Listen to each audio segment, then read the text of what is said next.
You're listening to the Thriving Mindfully podcast. I'm Ananda Leeke, your Thriving Mindfully coach and podcast host. I'm also an artist, an author, a human design doula, and an interfaith reverend. The Thriving Mindfully podcast is a heart-centered, digital sacred space that I created to inspire and empower you to be present, well, and the real you. Tune into the latest conversation I've been having with myself and others about nurturing, transforming, and celebrating our lives, relationships, and career.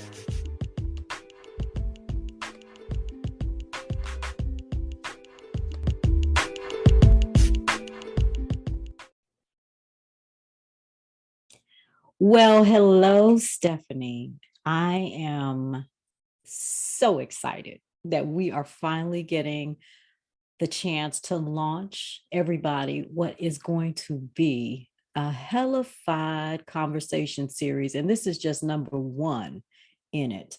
So, Stephanie, I want you to first tell folks who you are, because I know based on meeting you online at the Human Design Conference. That's right. We went to an online conference in September of 2022. And it was powerful, but there were a number of people in the chat that I just kept saying, who are these folks? And if you're listening, you can hear my neighbors. I live right in the midst of U Street in DC. So you're going to hear all kind of stuff because we're keeping it real. We're keeping it real. Mm-hmm. Yeah. So we decided to continue the conversation we were having in the chat room during the conference. And we agreed to monthly calls with another fabulous woman, Octavia, giving a shout out to Octavia. So tell everybody who you are. This question is so deep. I think it's deeper than what most of us think about, right? And so I'll be honest and say, I'm going to share with you what comes out. Who I am is, at the core, I'm a bridge builder and I'm a connector of seemingly not connectable ideas. And I'm somebody who's a storyteller. And so by profession, I'm a brand storytelling coach and also a human design specialist. And my mission in life is to empower people from underrepresented backgrounds to thrive more in their life and in their own work by being unapologetically you. And that for me is all about being able to unlock the true story of who you are and the story that only you were destined to tell in this world.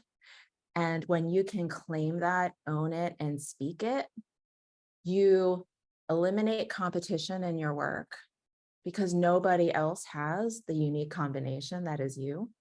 Mm-hmm.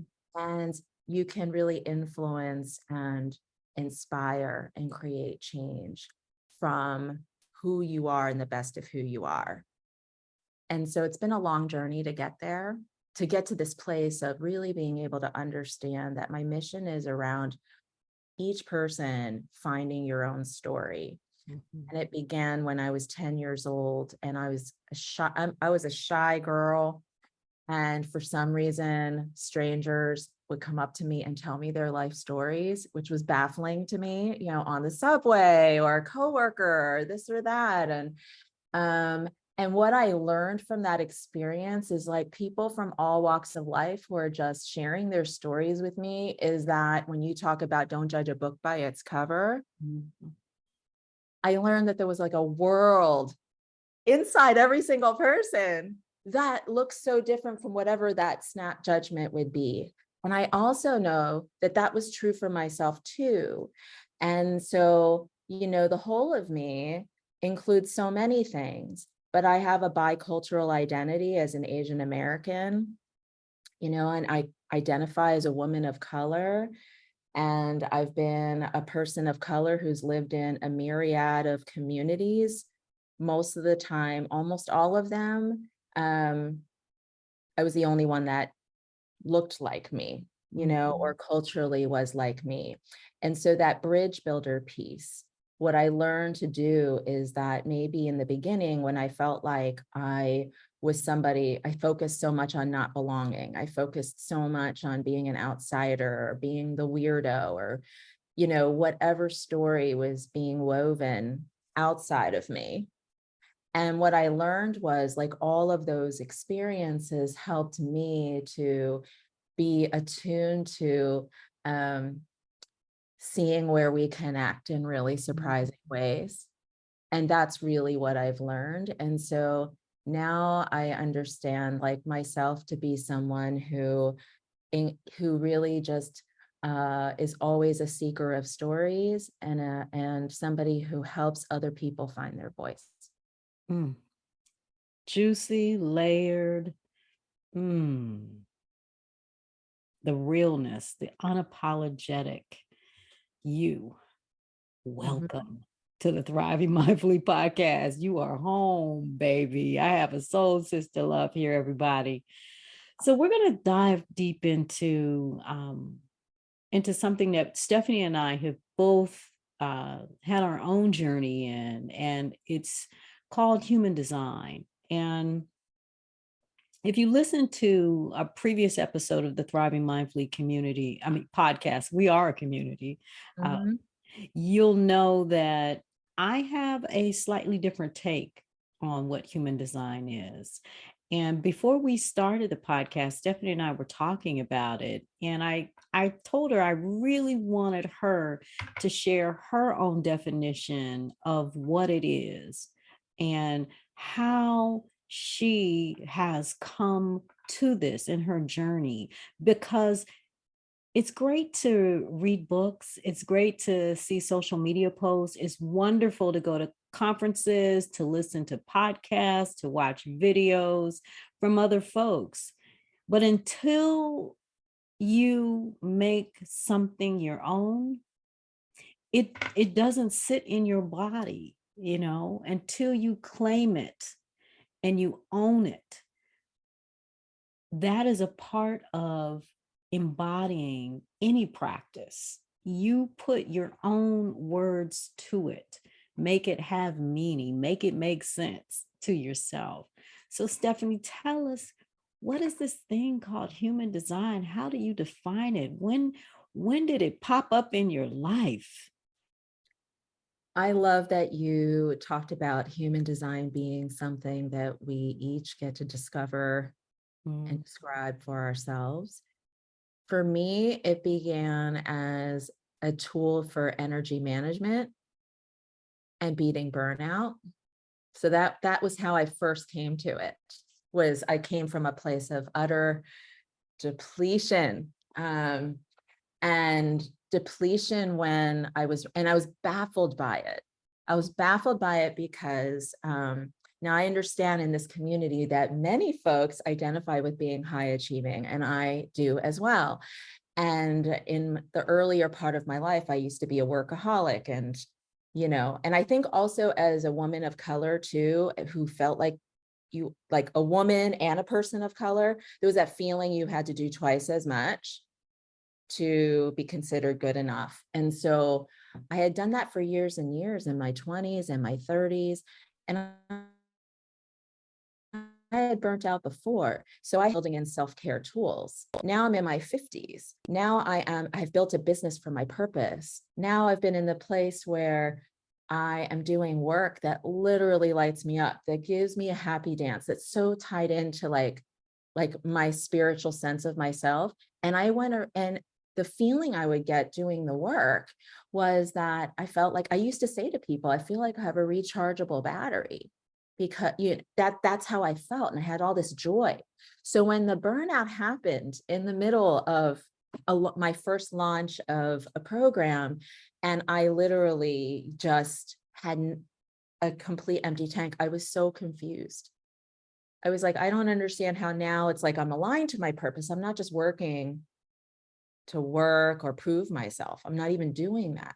I'm working from a place of my heart. So why am I so exhausted? And a client of mine who was an energy healer, and I was helping her build her brand story, had told me about human design. And Ananda, just like you said about how reading books and charts, I had looked up my chart 6 months before. There was a lot of symbols, a lot of information. It didn't really make sense for me. I only knew there was something about this key to unlocking energy that I needed to look into. So what I learned that I was not working in energetic alignment to who I was. I was spiritually there. I was my purpose there. In human design terms, there's 5 different energy types. I learned I was a projector, and a projector is someone who, even if they're doing something with joy, their battery is going to run out, and that rest is integral to the creative juices flowing for a projector. But I was working like Ananda is a manifesting generator, right? I was actually operating as a manifesting generator. Yeah. And that's why I tapped out. So that was the very first thing I started studying about my energy type. And so that's the very first thing is the energy management piece, and learning how to run my business, how to serve, and how in my personal life as a mom, as a partner, as somebody who, is a volunteer and a citizen in the world, how to do it without feeling like all of that. The second piece is it's a boundary management tool, which is for me, which is very tied to the energy piece. As somebody who I was somebody who's always been a very highly sensitive person, and somebody who is very, very empathetic, and somebody who struggled to be able to hold space for other, I was the go-to therapist of my high school, and it doesn't matter like what group you were with, you were calling me at midnight, Wow. and in college, the same thing. I didn't know how to give without feeling then overcome by other people's emotions. And in my family as well too, because in my family of origin, there's been mental illness, there's been depression, there's people who struggle with addiction, and I was the rescuer. Wow. And, so I had already done all of this work, like outside things like therapy. And, I belong to a 12-step program for family members of alcoholics, which has been a godsend for me for 20 years. And yet, like with all of these things, human design showed me specifically in my body where I am open. And what it really helped me was get really practical and specific to go, oh my gosh, instead of kind of knowing I'm generally an empathetic person and I generally need to take care of myself and I need to generally make boundaries, I actually know what parts of my body need healthy boundaries the most, and how to manage something like people's emotions or people's ideas and being overwhelmed with people's ideas or people's fears. And I was like, wow, I can actually connect the dots now and be much more nuanced about how to have boundaries and still interact with other people. So those are my 2. And then the third one I would say is affirming who I am. So, what I love about human design is, to me, it gives us the story of who we came into the world with, like this divine DNA. And some of it in the human design map is conscious and some of it's unconscious. So what I loved was it gave me permission to double down on the gifts that I love that maybe society may or may not find valuable. Or my parents, just feeling like the way there were things that I wanted to do that has taken a long time for me to step out and do, because it's not necessarily seen as important or prestigious, or even my parents might not even get it, or my family, were guiding me in one direction, but I've always felt called to go in another direction, and I did it anyway. And human design is like, boop, there you go, right on the blueprint. There is like, this is what my God said, yes, I want you to do the storytelling thing. You know, even when there wasn't an occupation for that, it's like, there it is. I've got a bunch of things that talk about storytelling, and to just lean into that purpose. So those are the three things that it really works for me, and what I love to share with others as well too.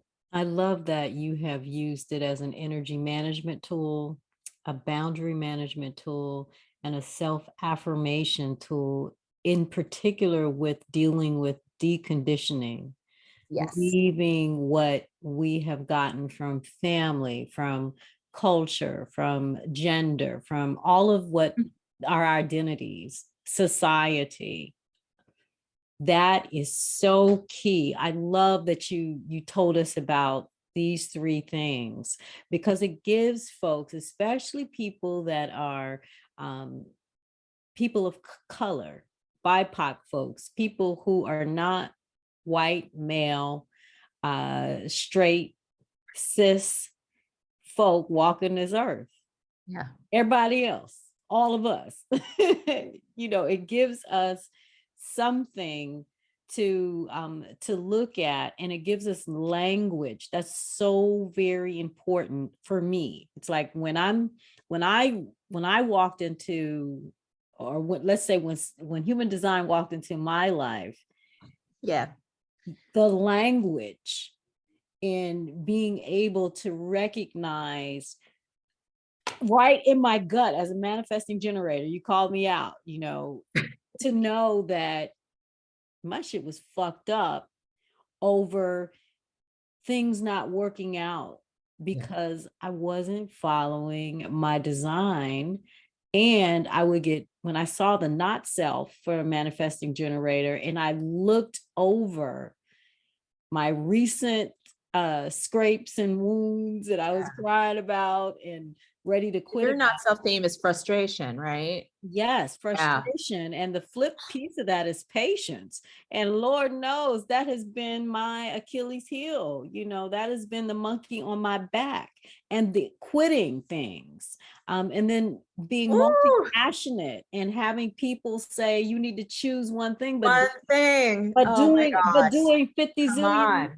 50 zillion things. It gave me, as a 50-something-year-old woman, it it it said, baby, you've been following the path, just lean into it. And we're here to help you lean into it with a little more grace and a lot more space to just be open to this journey, and not necessarily the destination, but to really look at the journey.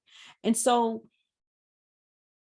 now that we have an idea of how human design walked into your life and how you define it and how you share it with folks, what practices and resources and communities have you used to nurture your human design? Because I think that's really important. I think what makes our connection super special is the fact that we connected around a conference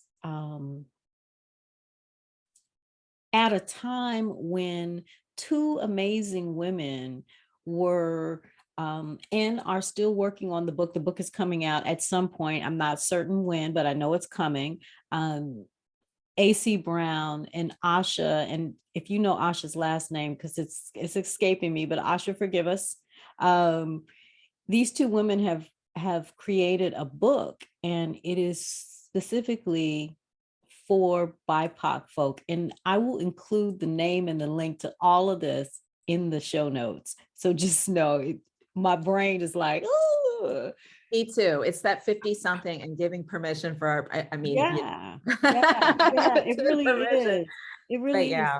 So what are you using, or what have you used to cultivate your relationship? Because you also mentioned that you're a human design specialist. So you've been doing some deep cultivation. Yes, I've done some deep cultivation, and I'm client number one, So for me, it starts with putting practices. It's an experiment and a practice, right? So I started first with understanding how my energetics work for me, and then shifting my life, my calendar, how I work to be in tune with how my energetic body works. So how that looks for me as a projector, and for anyone out there who identifies a projector, or you parent a projector, or you love a projector, one of the key things that I've been experimenting with is how really we are at our best when we spend 2 to 3 hours a day for output. And what output looks like is meetings with other people, or interacting with others, or doing physical output work with results. And that runs, getting back to deconditioning, it runs right in the face of the way we look at work, is like, it's not work if you have something to show for it. So what I did was I actually changed up as both a human design coach and also in my business, is that instead of, I put limits on my meetings. So every day it's like, it's a max of, 2 meetings a day, which was really at first challenging for me to do. I'm like, what if I, miss out on something? But I actually can show up better, especially because my body, getting back to boundary management, it's like, I'm very, very open. I'm very attuned to and present with who's in front of me. And I think I underestimated how much work that is, like really to give like that. And so, yeah, so now it's like my automatic scheduler, has a maximum of 2 meetings a day. And then even how I worked with VIP clients as well too, and how I spread them out so that I can really give my best. And then I plan rest time afterwards. So that's been interesting. So now in my calendar, I have a blocked out time from 1 to 3, because that was when I noticed my energy always dipped. Always. When I was in college, I'd be drinking one of them super gulp Pepsis. And, I thought I could trick myself. If I take a class at 1 p.m. that I absolutely love, that's going to fix the problem. But I'm still falling asleep and like drooling on the desk or whatever, unless I drink this big 32 ouncer and I'm just jacked up. And I mean, I was fighting against it all along. When I was a kid, I was the kid that would go down for afternoon naps with no, my brother would be like, still, sometimes he and I would play. And I would build in the story a nap into how we play. And then I could hear him rustling out there, and he's like, is it time for the, and I'm like, nope, not yet, So I intuitively 1 to 3 it's now blocked out. It's called horizontal thinking time. Wow. And so here's another thing so I started practicing that, and it was hard at first. I had a client, I was building a big brand story for her, and she had all these like really cool disparate things coming together. And I noticed that mentally I was struggling to, come together with something for her. So I did the horizontal thinking thing as a projector. I was like, you know what, like the day it was due, I still didn't quite have it together. And I said, I need to meditate. So I laid on the floor of my office and I meditated. And as I was meditating, without expecting it, her story popped out. I had my phone next to me. I was like, oh, I just got a hit. And I went, da, da, da, da, da, da. And then I went like, oh, da, da, da, da, da, da, da, da. So now I actually do a lot of my strategizing. Lying back and napping is usually when the creative things come out, articles for blogs, things like that. I realized I was sort of doing it before, but now I actually make room to do that for real. And another one is following our strategy and our authority. Yeah. Right. So if we attune our body for the energy type, then we will have more energy. And then it's like, now what do we do with that? So for me, the practice with my with authority is, what part of your body was designed to make your life decisions? Because we've been trained to make our brain do that. And now I've been practicing and teaching my my human design clients that the brain is like Google. It does a great job of like gathering information, analyzing information, all this stuff. But you would never ask Google, like, Google, do I move to Kansas or not? You might be like 10 places to live in Kansas or the happiest towns in the world, but you're never going to ask Google to make your life decision. So now that I understand that my authority for me lives in my heart. And one of the things I'm supposed to do as an ego, it's called an ego authority, is I'm supposed to ask, is my heart in this? Yes or no? And then what's in it for me, which was a question I never asked myself. I was always doing for others, And this authority, only 0.2% of the population has it. So I conditioned my way out of and was always using my mind in a lot of places because it won't make sense to other people. And that's one of the things that I learned is like that second piece actually brought me to tears about now I ask what's in it for me, which always felt selfish. But I understand in human design, like being enlighteningly selfish means I can give from the best of me. So that has changed my life because that's led me to saying no a lot more often than even like in therapy, learning how to say no and all of these things. So now it's like, if it doesn't pass the test for my authority of if there's something not in it for me. And it was hard initially. We're coming on the holidays here. Last holiday, I was like, let me experiment with this. It's like getting lots of invitations to, and people like I love to hang out with, or, opportunities that might on paper look really fabulous for me.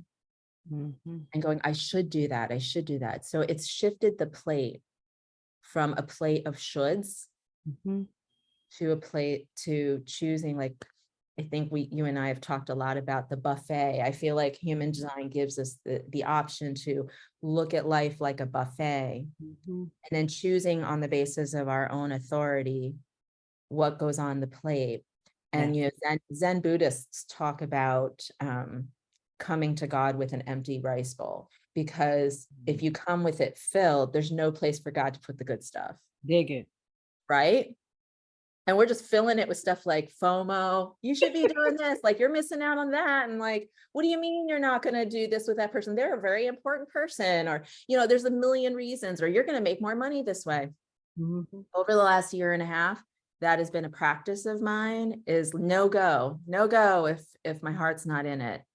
I don't need to explain why.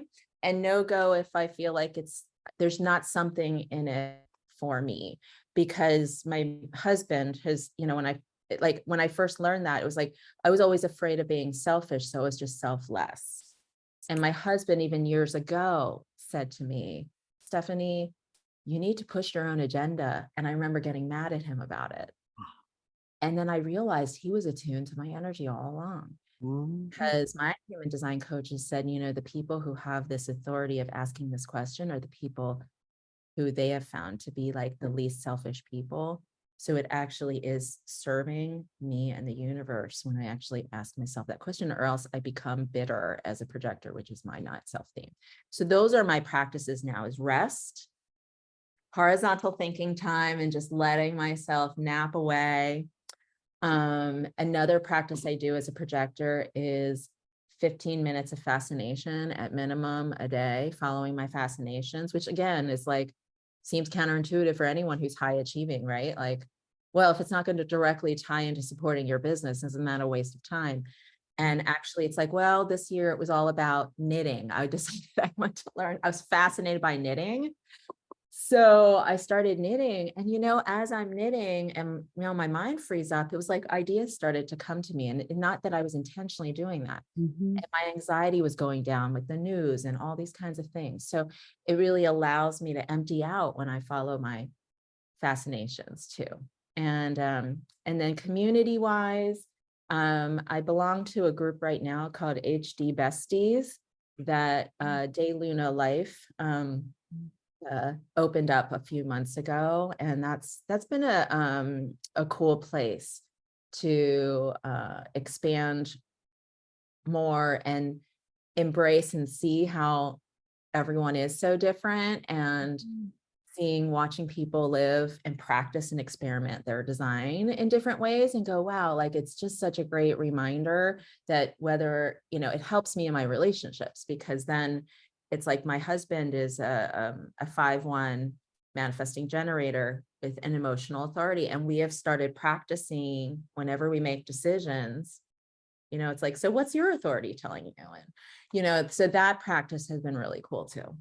I love that. Tell your husband he has a soul sister. I'm a 5/1 sacral authority manifesting. Yes. So yeah, there's no coincidences to any of this. You know, your journey in human design is rich and has so many twists and turns. I want to find out from you, how did you decide, like, okay, human design is working for you. It's changing your life, it's transforming. What was the thing that spiced up your human design experience to get you into a place of, hey, you know what? I want to be able to offer this to my clients as a human design coach, specialist. I call myself a doula because I help people give birth I love that. to different parts of themselves through the human design tools. Tell us a little bit about that, because I know we have some folks who may be like us, when you get into something and you go way All in. in. And you get, Yes. and you see that it works for you. So now you definitely have to like spread the gospel to others. Well, it's interesting on the spreading the gospel piece. For me as a projector, you know, my strategy for spreading the gospel is that I, you know, as they say, you wait for recognition and the invitation. So that actually helped me really understand like how I spread the spice around. Essentially, is I'm in my kitchen, I'm spicing up my own life, you know, and I get to share because I'm fascinated and excited, you know, like just with people who are interested, who are curious in my community. And it starts with me sharing stories of how it's really changing my own life, to people who see me, who trust me, and then they want to lean in and do more. So that is the way I go about it. But the spice, and like, so in terms of what dishes was I making, you know, over the last year, let's say with human design, I started with myself and getting my energy rebounded back so that my joy and my energy, they're playing on the same team. I made some bold decisions that had people head scratching, which was the rest and cocooning. And like, I'm not going to take clients for these 2 months because I'm going inside my cocoon, and then watching how that actually leads to more flourishing, right? So a lot of people who are projectors, especially high achieving projectors, it's tough. It's tough to believe by slowing down or resting is going to get you where you want to be, especially because our self theme is success. So even when, you know, I used to rest, I used to call it productive procrastination. So if I was procrastinating, it had to lead to some kind of result, you know? So it's like, I'm going to clean my bathroom, or I'm going to organize my email, or whatever it is. So, and then I think also too, it's, you know, my husband, it's interesting because I pulled his chart before he had an interest in it, just so I could spice up our relationship by letting him be who he is, or just experimenting and encouraging, you know, him to be more like joy. Like fascination is a thing for projectors, and joy is a thing, as you know, for manifesting generators. So instead of taking personally if he wanted to take some time, like a lot of time, and get lost in playing guitar or something like that, just really like letting him go and knowing that that's not a rejection or him alienating me, and it's like suddenly we have more juice for each other. And he was wary of human design at first. He didn't see how it could connect with being a Christian, or he was a former Catholic. So I think it kind of had this,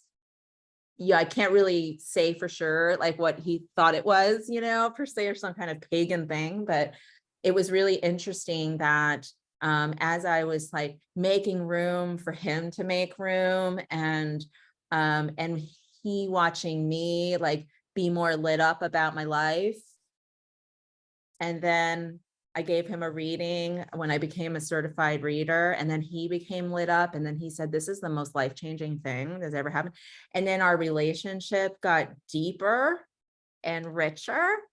And we actually started parenting our children. Then we started looking at the charts of our kids. We have one son who's a young adult with special needs. And we started applying like simple, the spice was sort of what would happen if, with our son, who his best digestion is to be in a low sound environment. This kid loves hip hop, and he has a lot of cognitive challenges. And we decided, let's take him to a restaurant and find the quietest booth. Yeah. And my kid has, verbal comprehension of a 3-year-old in his assessments, right? Suddenly he was like telling stories. Suddenly it was like his brain like could rest. Yeah. And more of his self started coming out. That to me is the spice of life right there. People can live fully in their presence and be fully expressed, and we can really connect with each other. Like that's super juicy, for me. And so, yeah. And so human design for me has been about, it's almost like your natural caffeine.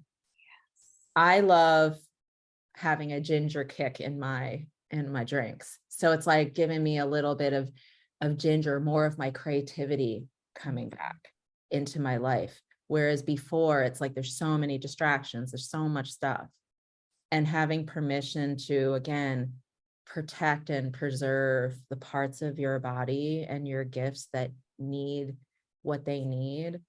And then places where you need the energy of others, and playing in that dance. It's like suddenly I have more creativity, I have more love, I have more understanding. The conflicts don't feel so personal. The conflicts can be way more constructive, and so for me, that's how, like, and I think by me, sharing specific situations in my newsletters, or, people who are already signed into my community, right? And sharing about how excited I am, and then allowing people to come to me going, I could use some of that spice.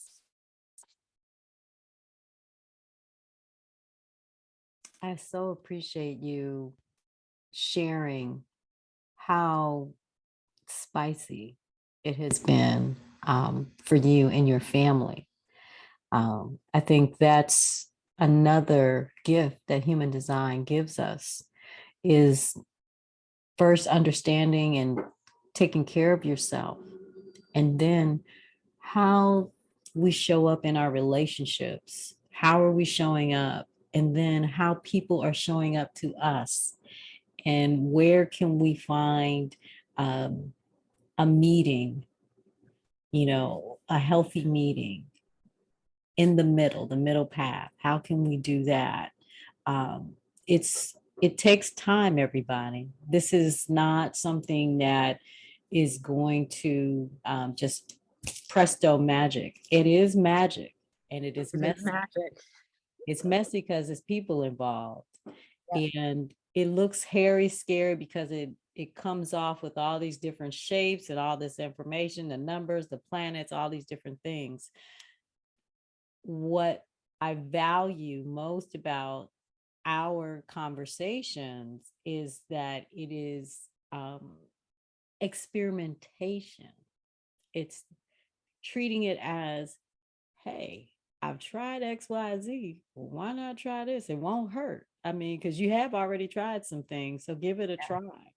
And you being very transparent in how you've experimented and how that has landed with you, shaped and transformed your experience in your own life, in your business, in your relationships with your husband, your children, your clients, your friends. I mean, because once this door of human design opens and one walks through, you're going to get blessed. You're going to Mhm. get blessed in some way. I can't tell you how, but you're going to get blessed in some kind of way. If it is simply knowing that on the days where I feel stressed, because it's a big stress management tool for me, I put on crystals that help me have patience, that help me Mm. be grounded, because I get frustrated and I'll say, fuck it and be done. But I need to have patience. It's cultivating the body Yeah. with your rest. You Yeah. really saying horizontal thinking time and practicing it and seeing how it works, and then noticing all along you have been the queen of naps. You have been the queen of chill the freak out. You have done that. And being able to give yourself grace and space, especially with that client where you had something due, and it wasn't coming. And that could drive somebody Hours away. right. And you needed to deliver because you getting paid, I know. So I was you like, know, let me try this. I but you were know, able right? to find within your body and in your spirit and your heart and your mind, because you got to come from your heart as an ego-centered projector, that authority, um, that design, that strategy that goes with all of that. You got to be able to settle yourself, and you were able to do that. And so as we begin to wrap up, because this, everybody, is just the beginning. We are just opening the door and stepping in. We haven't even walked through the Oh, first room yet. tiptoe, man. We've Yeah. just been tiptoeing, Oh, tiptoeing. through Yeah. this experience. I want to find out from you, what offerings do you have coming up in December of 2022 and then in 2023? Or you may have some things that are already available to people that they can take advantage of. What's coming up? What you got to offer to folks? Where can people find you on your website and social media? Yeah. So the best place to come to dip your toe in is at my website, which is my name, stephaniezhong.com. And Zong is spelled Z like in zesty, since we're talking about spice, HONG.com. And what I have coming up in December is, and this is exciting because this is actually the first time I'm blending together for those of you who are entrepreneurs or coaches or consultants, or you're looking to, that you need to brand yourself in an authentic way and create, that you're marketing your services. And you're like, I would love to sprinkle in this human design. I would love to be able to have my marketing and my energy play on the same team, right? And not burn out and not have hustle. So I've created a marketing magic workshop. It's so funny that you said magic, literally. And so this is happening on December 16th. It's a 2-hour live virtual workshop on Zoom. And then this is where you get a chance to be able to tap into, even if you're new, your energy type, your strategy and authority that we talked about, to help you build a really aligned marketing plan that helps you to grow with a lot more flow, using the energy, your best energy and your awesome aura, and using your decision making, like where, again, we're dropping from here, like not Google's not making the decisions, but you make a marketing plan that gives you a lot more ease and flow and growth. And so that'll be a really fun live mentoring party. And so if you're interested in that as a beloved member of Ananda's community, you're going to have a special discount to get $50 off that workshop, which will be a special coupon code for you that I imagine will be in the show notes underneath. And then for those of you who are really interested in thinking about how human design can help you in your life, whether it's in your partnerships or boundaries, right? And just like your personal work, like we've described parenting, I offer human design readings as well too. So we can just deep dive into what your unique divine design looks like. And you'll walk away with 3 specific tips depending on the topic you're interested in, really kind of experimenting that you can experiment with and see how that might change your life. And where can people find you on social media? Like what social media? Oh, right. Yes. So on social media, the best places to be are on Instagram. My handle is I am Stephanie Zhong. And then also on LinkedIn, if you're interested in things like human design, leadership, like owning your thought leadership, owning your brand there too. I share content there around helping you to really advance professionally by being more you. Wow. Well, Stephanie, I thank you so much for zooming in and sharing on the Thriving Mindfully podcast how you have allowed human design to spice up your life and your career, your relationships, all the way around from the inside out, unapologetically. Mm, I appreciate you so much too. And I felt, right, like when we talk about, even with human beings, like we all, whether we do human design or not, we talk about how some people's energy feels really, really good. And that was like an instant thing, because the way you live out your design, Ananda, is just so, it's just so beautiful, and it's nourishing and powerful at the same time. Thank you. I am a mirror to you, my soul sister love. We like attracts like, baby.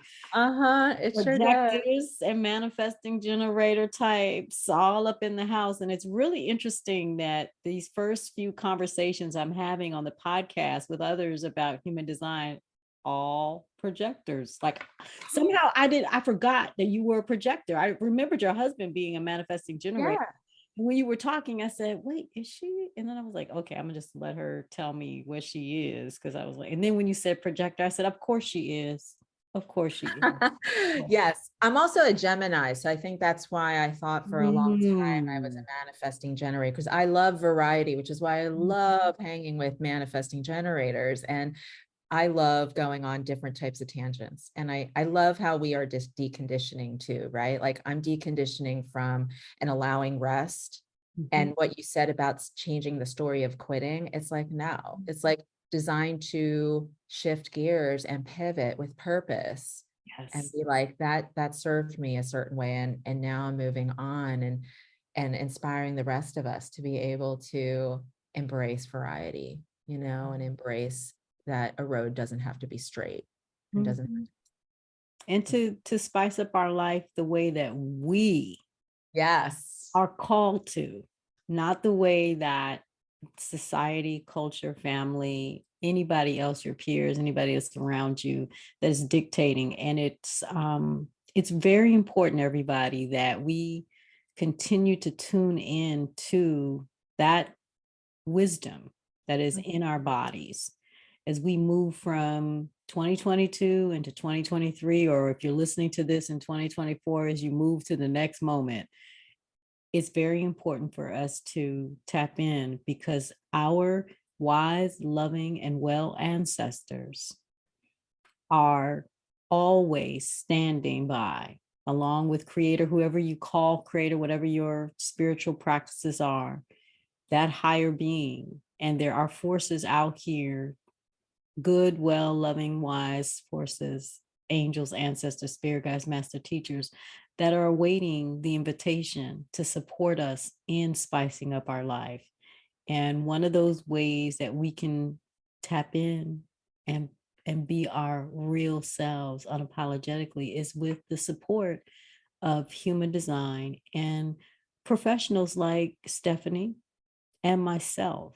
And so you'll know, I trust from my gut as a manifesting generator, from my sacral authority, that the offerings that Stephanie has, the resources that she provides in her newsletter, in her articles, in her speaking gigs, and in all of her work, all her sharing on social media platforms, that you will know that it is for you when it is time. We don't worry about that. We know that the right people will find us. The same with me. You'll know if Thriving Mindfully Academy is for you, if a one-on-one coaching relationship is for you, if a book that I've written is for you, all of that. What we are here to do is to present more items on the buffet of life for you to choose from, and unique items that are spicy because of who we are and where we come from. So with that, I'm going to say thank you, Stephanie Zhong, my soul sister love, for being with me on this journey. Everybody, tune in for more conversations in the Spice Up Your Life series on Thriving Mindfully podcast. And tune in for some special messages on how you can access the code that Stephanie talked about, because I think I might want to do that too. And come to the party. Right, how you can access the offerings that I have coming up as well. So just stay tuned. There are more messages. Stephanie, you want to say anything before we sign off? Give you the last word. I just want to say I appreciate you. I love you, Ananda. And to everyone out there, it's just to remember you are 4 million to 1 miracle. Yes. So the world needs you to shine unapologetically. And Ananda and I are with you and celebrate you today. And so I just hope you just like dig into the things that make you different. What if those were the things you were here to make a difference? I know that to be true. Love. I love that. Thank you.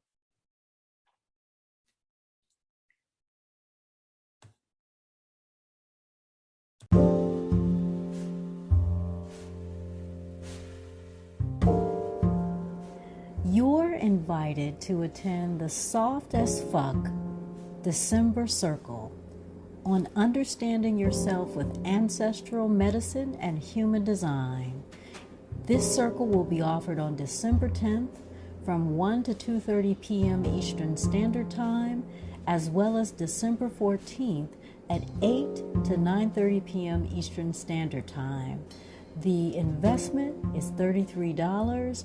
You can get more information and register at anandaleeke.com/soft. That's anandaleeke.com/soft. SOFT. See you in the circle.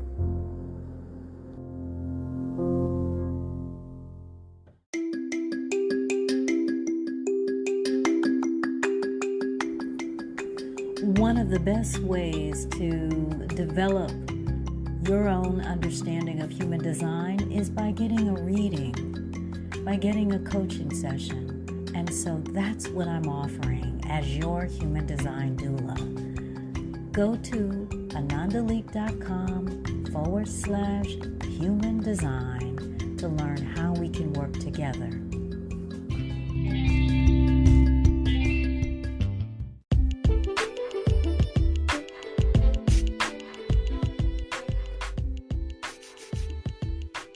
Thanks for tuning in to the Thriving Mindfully podcast.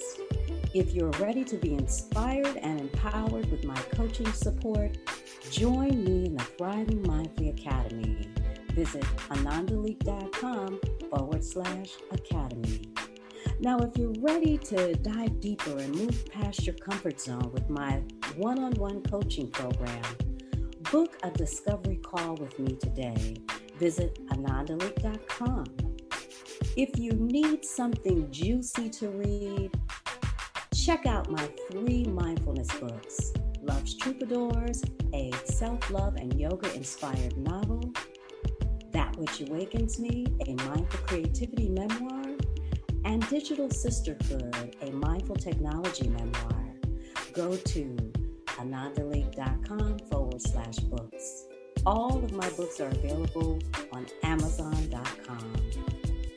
Well, that about wraps us up. And as I always like to say, may we all continue to embrace thriving mindfully in everything that we think, feel, say, and do. See you next time.